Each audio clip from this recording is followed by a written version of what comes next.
안녕하세요. 글로벌 리스크 책의 조이준입니다. 오늘은 미국이 삼성전자의 자회사인 하만을 제재했다는 얘기부터 시작할까 합니다. 미국이 왜 하필 이 민감한 시기에, 그러니까 한국과 미국의 관세 협상이 있는 시기에 삼성전자의 자회사인 하만을 제재했을까요? 의도가 있는 걸까요? 없는 걸까요? 좀 알쏭달쏭합니다만 저는 약간의 경고성의 성격은 있다고 봅니다.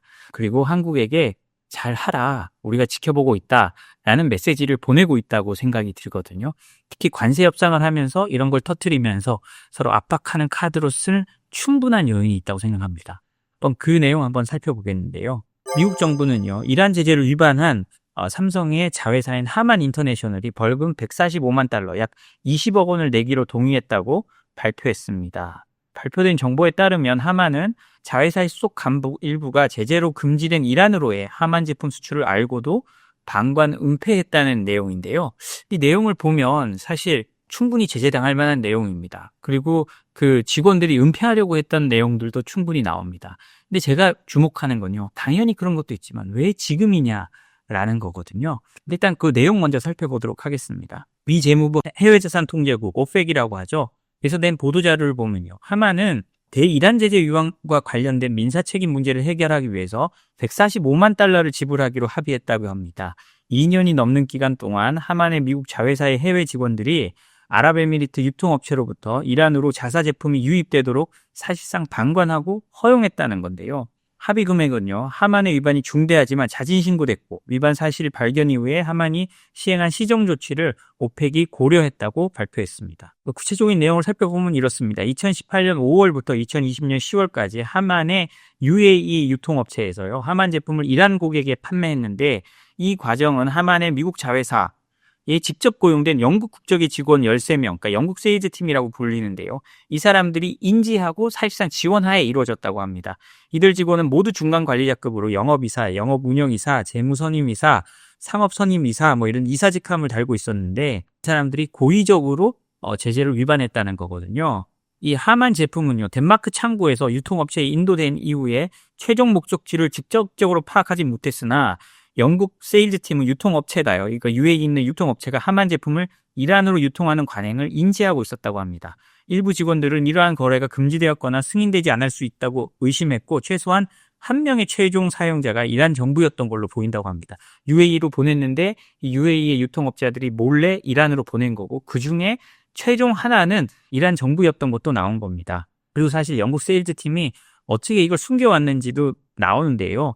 영국 세일즈팀은 내부 이메일과 영업 자료에서요, 이란을 직접 언급하는 것은 회피하면서 북쪽 지역, 그러니까 더 노던 리즌이나 노스 두바이, 그 다음에 북쪽 같은 은어를 사용하면서 이란을 지칭했다고 합니다. 이란이라고 하면 자기 사내 이메일로 보내다 보면 바로 들통날 수 있으니 이런 식으로 사실상 물건을 많이 팔기 위해서 이란으로 보냈다는 거거든요. 예를 들어서요, 2017년 8월에는 유럽, 중동, 아프리카 담당 부사장 겸 총괄이 유통업체가 북쪽 지역으로 그러니까 여기서 북쪽 지역은 이란을 말하는 은어죠. 두바이에서 보면 북쪽 지역이 이란이거든요. 하만 제품에 대한 할인 요청을 승인했습니다. 그리고 2017년 9월에 유럽, 중동, 아프리카 담당 이사는요, 사실상 유통업체는 노스 두바이, 그러니까 북쪽 두바이의 그 사업자다라고 보고까지 했다고 합니다. 그러니까 이 지역 업체는 이거 사실상 가는 애들은 이란 사람들이 써, 이런 거 직접 보고하기도 했다는 거거든요. 그러니까 알면서도 수출했다는 걸 보여주는 아주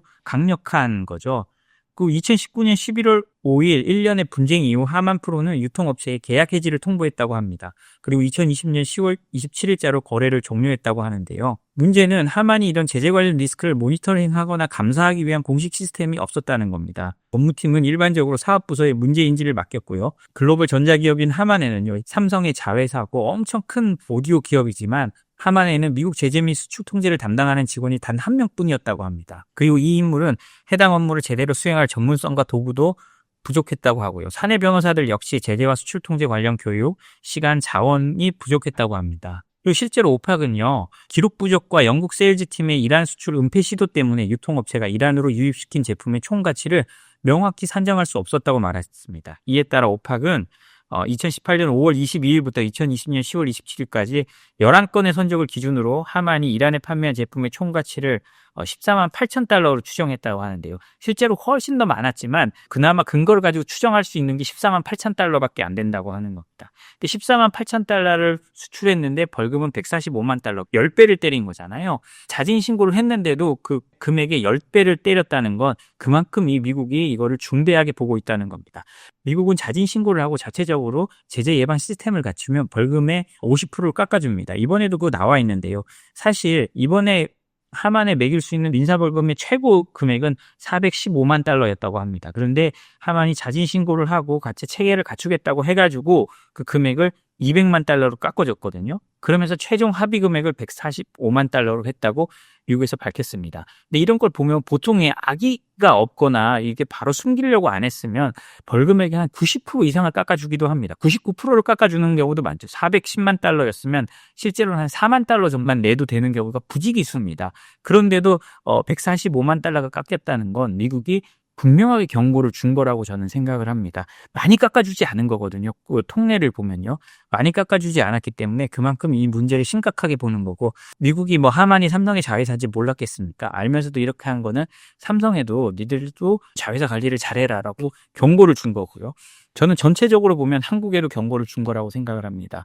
왜 그러냐면 이 공개 시점이 굉장히 중요하기 때문입니다. 지금 한국과는 8월까지 그 전에 관세 협상을 끝내야 된다라고 하면서 동맹국 중에선 한국하고 일본에만 트럼프 대통령이 지금까지 관세 레터를 보냈잖아요. 그런 상황에서 이걸 공개했다는 건 우리가 이런 그 한국 기업들의, 그리고 한국과 관련된 기업들의 과거를 가지고도 언제든 벌금을 매길 수 있다 라는 걸 보여주기 위한 거거든요. 이렇게 벌금을 한번 매기고 나면 이 벌금이 중요한 게 아니라 이로 인해 컴플라이언스를 갖춰야 되는 수많은 일들이 생겨납니다. 그러다 보면 문제가 점점 더 커지는 거고요. 그리고요, 마지막으로 말씀드릴 건 하만과 미 재무부의 합의서를 보면 발효일로부터 8개월 이내에 응답자, 그러니까 하만이죠, 오프하게 수용할 수 있는 제재 컴플라이언스 프로그램 개선을 위한 계획서를 제출해야 하며 여기에는 금액, 사용 시점에 대한 세부 정보가 포함되어 있어야 된다고 합니다.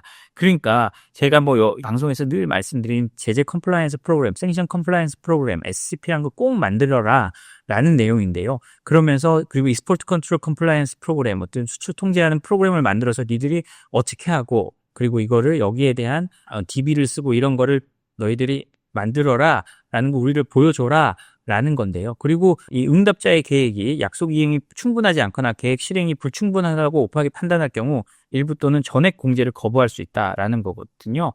그러니까 이게 불충분하다고 생각되면 우리가 다시 판단할 거야 라고 말을 하는 겁니다. 그래서 미국은 단순히 벌금을 매기는 것뿐만 아니라 이 내부 컴플라이언스를 철저히 갖추도록 하고 있기 때문에 우리나라 대기업들, 특히 대기업들이 협력업체를 관리하거나 이럴 때 이 부분을 잘 살펴봐야 된다고 생각을 합니다. 러시아 문제 다음으로 하나 살펴보도록 하겠습니다. 러시아 금융감독총장이요, 금, 코인, 정산 시스템 등으로 제재를 우회해 국제결제를 하고 있다라고 고백을 했다고 하는데요. 이 내용을 살펴보면요, 러시아의 기업들이 제재 상황 속에서도 금과 암호화폐 등을 활용해 성공적으로 국제결제를 진행하고 있다고 로이터 통신에서 보도했습니다. 특히 현물 거래를 통한 정산 방식인 네팅 시스템을 중국과의 거래에서 활발히 이용하고 있다고 하는데요. 이 네팅 시스템은 어떤 거냐면 우리가 예전에 이란과 거래할 때 이렇게 했습니다. 이란이 우리나라에 석유를 수출하면 그 수출 대금을 이란으로 보내는 게 아니고요, 우리가 한국에 갖고 있고 한국에서 대신 물건을 사서 이란으로 보내는 겁니다. 예를 들자면 TV를 그 가격에 맞춰서 보내고 뭘 사서 보내고 이런 식으로 하는 건데요. 이런 걸 통해 가지고 중국과 거래를 하고 있다는 겁니다. 유리 치칸친 러시아 금융감독총장은요, 지난 8일 푸틴 러시아 대통령에게 이 같은 결제 방식들을 직접 보고하면서 관련 흐름과 정부 차원의 대응 방안을 설명했다고 합니다. 치칸친 청장에 따르면 지난해 봄 이후 미국의 2차 제재 우려로 중국, 인도, 튀르키예, 아랍에미리트 등 주요 교역국의 금융기관들이 러시아와의 결제를 거부하기 시작했다고 하는데요. 그래서 러시아 기업들은 새로운 결제 수단을 도입하면서 제재 상황에 적응해 나갔다고 합니다. 그게 바로 금과 암호화폐, 그리고 네팅 같은 정산 시스템이라고 하는데요. 네팅은 수출입 대금을 역외 송금 없이 상호 대차 방식으로 정산하는 방식입니다. 금방 제가 설명드렸죠. 그러니까 수출 대금을 본국으로 송금하지 않고 그 자금으로 수입업자가 물품을 들여오고 대금 결제를 마치는 구조입니다. 우리 예전에 이란과 거래한 것과 똑같은 거죠. 그래서 이 시스템은 이미 중국과의 거래에서 실질적으로 운영되고 있는 것으로 알려졌고요. 러시아 은행들이 이를 기반으로 독자적인 결제 체계를 구축해가고 있다고 합니다. 또 금은 달러와 유로 현금의 대체 결제 수단으로 널리 사용되고 있는데요. 불법 거래에서 사용되는 빈도가 높아졌다고 합니다. 저희가 이 방송 초기에도 그렇게 말씀드렸는데요. 홍콩이랑 거래하는데 홍콩에서 거래할 때 러시아 업체랑 거래했더니 그 대금으로 금덩이가 넘어왔다라는 얘기를 한 적도 있었는데요. 그만큼 러시아는 금을 통한 대금 결제에도 좀 활발히 사용하고 있는 거고요. 또 치칸친 청장은 암호화폐 또한 주요 거래 수단으로 자리 잡고 있다고 밝혔다고 합니다. 러시아 금융당국도 코인 거래 감시 시스템 개발에 착수했다고 보고했고요. 러시아는 이제 이 모든 거를 다 해가지고 어떻게든 제재를 피해가기 위한 방식을 찾고 있는데요. 저희가 누차 말했듯이 여기에서 또 물물교환식 거래도 일어나고 있으니까요. 이미 사실은 서방의 제재가 강화되면 강화될수록 러시아의 제재 회피 수단도 더 늘어나고 있는 거죠. 그거를 이 치칸친 청장이 그대로 보여주고 있다고 생각됩니다. 그리고 이렇게 제재 회피 방식을 구체적으로 언급하는 거는 굉장히 이례적인 건데요. 그만큼 러시아가 이제 자신 있다는 얘기도 될 것 같습니다. 우린 이렇게 하고 있으니까 니들이 잡을 테면 잡아봐 라고 말하는 것도 될 것 같습니다. 그러다 보니까요. 영국의 이코노미스트 지각 평가했는데요. 테더가 자금 세탁범들의 꿈의 화폐가 되고 있다고 합니다. 영국의 시사지간지 이코노미스트는요, 지난 4일 스테이블 코인 테더가 마약 밀매의 조직, 사이버 범죄자, 제재 대상 인물 등 글로벌 범죄 생태계의 자금 세탁 수단으로 광범위하게 악용되는 꿈의 화폐가 되고 있다고 보도했다고 합니다. 보도는 테더가 국가 단위의 통제를 벗어나 글로벌 지하 경제의 핵심 인프라로 작용하고 있다고 했는데요. 통제는 안 되고 가치는 미국 달러와에 연동돼 있으니 얼마나 좋겠습니까? 자금 세탁범들이 마음대로 쓸 수 있는 거죠. 테더는 국경을 초월해 자금을 빠르고 쉽게 이동시킬 수 있는 점, 발행 주체에 대한 규제 권한이 명확하지 않은 점.